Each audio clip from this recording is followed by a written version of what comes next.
नमस्कार, हम हैं शिवम तिवारी। शिवम जी, क्या कुछ चल रहा है यहाँ पे फ्यूचर स्टूडियो में? अभी हम लोग फ्यूचर स्टूडियो में जी गंगा का सुपरहिट सीरियल बंधन टूटे ना का शूट कर रहे हैं। ये सोमवार से शुक्रवार रात 8:30 बजे जी गंगा पे आता है और दर्शकों ने काफ़ी इसको सराहा है, प्यार दे रहे हैं, उनका आशीर्वाद मिल रहा है और हमारी टीआरपी नंबर 1 चल रही है। तो सबसे पहले सभी दर्शकों को मेरी तरफ से धन्यवाद। उत्तर प्रदेश और बिहार में खास करके सीरियल को काफ़ी लोग देख रहे हैं, क्या कहना चाहेंगे दर्शकों से? बस यही कहना चाहूँगा भैया लोग, आप लोग देखत रही जा, आप लोगों का आपन सीरियल है बंधन टूटे ना, और आप लोगों का प्यार मिलत बा और आप लोगों के प्यार की वजह से आज हमने लोगों का टीआरपी काफ़ी अच्छा है। तो आप लोग इसी तरीके से अपन प्यार आशीर्वाद बनाए रखें जा, बस यही कहा। बंधन टूटे ना सबसे ज़्यादा बांधने वाला काम किस किस लोगों का है इस शो में, बताएं। बंधन टूटे ना में अगर हम कहीं तो ये एक परिवार का कहानी है। परिवार में कैसे परिवार एकजुट है पर अंदर कैसे षड्यंत्र चलता है, उसके बावजूद भी पूरा परिवार एकजुट है, तो वही है कहानी। और आपके साथ कौन कौन को आर्टिस्ट में है? मेरे साथ मेरे जो को आर्टिस्ट हैं उनमें फलक खान जी हैं, गुंजन कपूर जी हैं, पायस पंडित जी हैं, सीमा पांडे जी हैं, जितेंद्र झा जी हैं और राव रणविजय जी हैं, उदय श्रीवास्तव जी हैं। ऐसे कई कलाकार हमारे इस सीरियल में हैं। टीवी शो बनाने के लिए निर्माता, निर्देशक, राइटर बहुत बड़ा योगदान होता है जी। कौन कौन है जो बताएं? हमारे प्रोड्यूसर हैं परवीन झा जी, जो टीवी इंडस्ट्री में उन्होंने काफ़ी काम किया हुआ है, और हमारे डायरेक्टर हैं विजय सैनी जी, जो एक टीवी के वेल नोन डायरेक्टर हैं। तो ये हम लोगों का सौभाग्य है कि उनके साथ काम करने का मौका मिला। नया साल आ चुका 2022, मकर संक्रांति आने वाला, क्या कुछ तैयारी आज शो को लेकर के? बस मकर संक्रांति की तैयारी चल रही है और हम लोग स्पेशल एपिसोड दे रहे हैं मकर संक्रांति के दिन, तो आप लोग ज़रूर देखिएगा। कितना कुछ खास बचपन में और अभी मकर संक्रांति में अंतर हो गया मनाने में? बचपन में ढूंढा खाते थे, तिल के लड्डू खाते थे, दही और चूड़ा खाते थे। अब शूटिंग में ये सब चीज़ें, शूटिंग के डेली शो पे तो हमेशा शूट कर रहे हैं।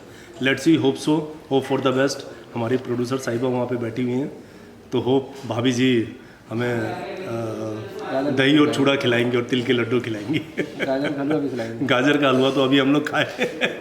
बहुत टेस्टी था। थैंक यू भाभी जी। सिनेमा में जो आपके डायरेक्टर हैं, कितना आपको प्रभावित किए शो को लेकर के? सर, मैं अपने डायरेक्टर से काफ़ी प्रभावित हूँ और इज़ अ वेरी मतलब जैसा मैंने अभी आपको कहा कि टीवी इंडस्ट्री में वेल नोन डायरेक्टर हैं, तो अच्छे डायरेक्टर के साथ काम करने का मज़ा ही कुछ और होता है। तो हम लोगों की ट्यूनिंग बाउंडिंग बहुत अच्छी है, तो अच्छा काम हो रहा है और सीरियल को दर्शक प्यार कर रहे हैं, तो उसके लिए सभी दर्शकों को मैं दिल से धन्यवाद पुनः कहूँगा। आपकी जोड़ी कैसी है? अद्भुत जोड़ी है। क्या कहेंगे इनके बारे में? एक हीरो 3 हीरोइन। मतलब आपका नहीं चल रहा वहाँ पर? अब भैया 3 लड़की आ जाएंगी तो तनी लड़का के तो दबे के पड़ी ना। अच्छा, तो वही मामला। मैनेज नहीं कर पाते हैं? ना मैनेज तो अब 3 है तो मैनेज तो करे के पड़ी ना। कपिल शर्मा पूछ लीजिएगा। हाँ, कपिल शर्मा। तीन को कैसे मैनेज करना है? हाँ। कपिल जी से कपिल जी से बात कर टाइम लेके देख लीजिएगा। सीरियल में के साथ साथ और फिल्मों में भी नज़र नहीं आ रहा, क्या कुछ खास वजह? नहीं, एक्चुअली मैं 20 में जैसे लॉकडाउन में 2 साल मैं ये रहा, पर आपको तो पता ही है कि मैं यूपी और उत्तराखंड का महिंद्रा एंड महिंद्रा का ब्रांड एम्बेसडर हूँ ट्रैक्टर का, तो वो हम लोग शूट करते रहते हैं। और उसके अलावा अभी कुछ फिल्मों का हम लोगों का प्लानिंग चालू है, बहुत जल्दी हम लोग फिल्म भी शुरू करने वाले हैं। तो बस भोजपुरी की बात करते हैं, किस सिनेमा में आपने वर्क किया, नाम बताया? मैंने काफ़ी फिल्मों में काम किया भोजपुरी की। पंडित जी बताई ना बिया का बोई से लेके अब तक मेरी लास्ट फिल्म थी आर पार के माला, चढ़ी वो गंगा मैया। अमिताभ बच्चन जी के भी साथ काम करने का सौभाग्य मुझे भोजपुरी नहीं दिया। गंगोत्री फिल्म में मैंने काम किया।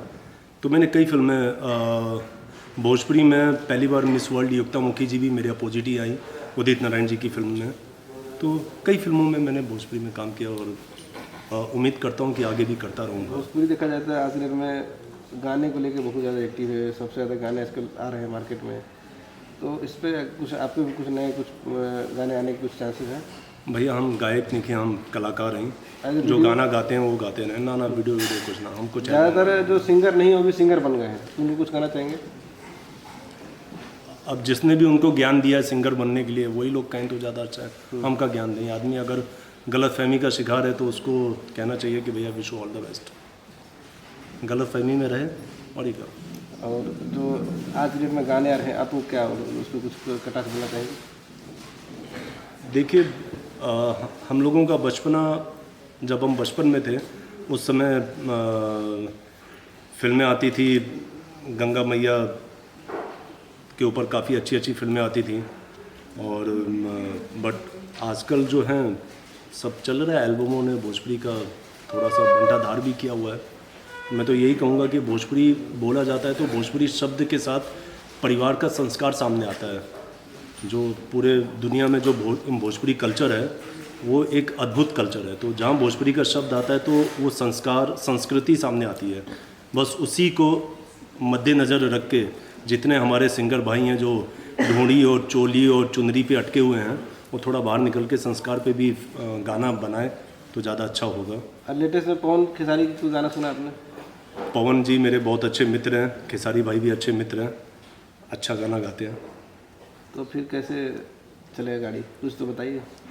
भैया हमके कंट्रोवर्सी में कहा है, बीच में फंसा रहे हैं। दोनों मेरे अच्छे मित्र हैं और बहुत अच्छा गा रहे हैं, बहुत अच्छा कर रहे हैं। कुछ संदेश देना चाहेंगे? अरे ना ना ना, उन लोगों के कहा वो खुद ही अच्छा है। अच्छा है। दोनों अच्छा कर रहे हैं, जो भी कर रहे हैं अच्छा कर रहे हैं। Thank you sir. Thank you, my pleasure.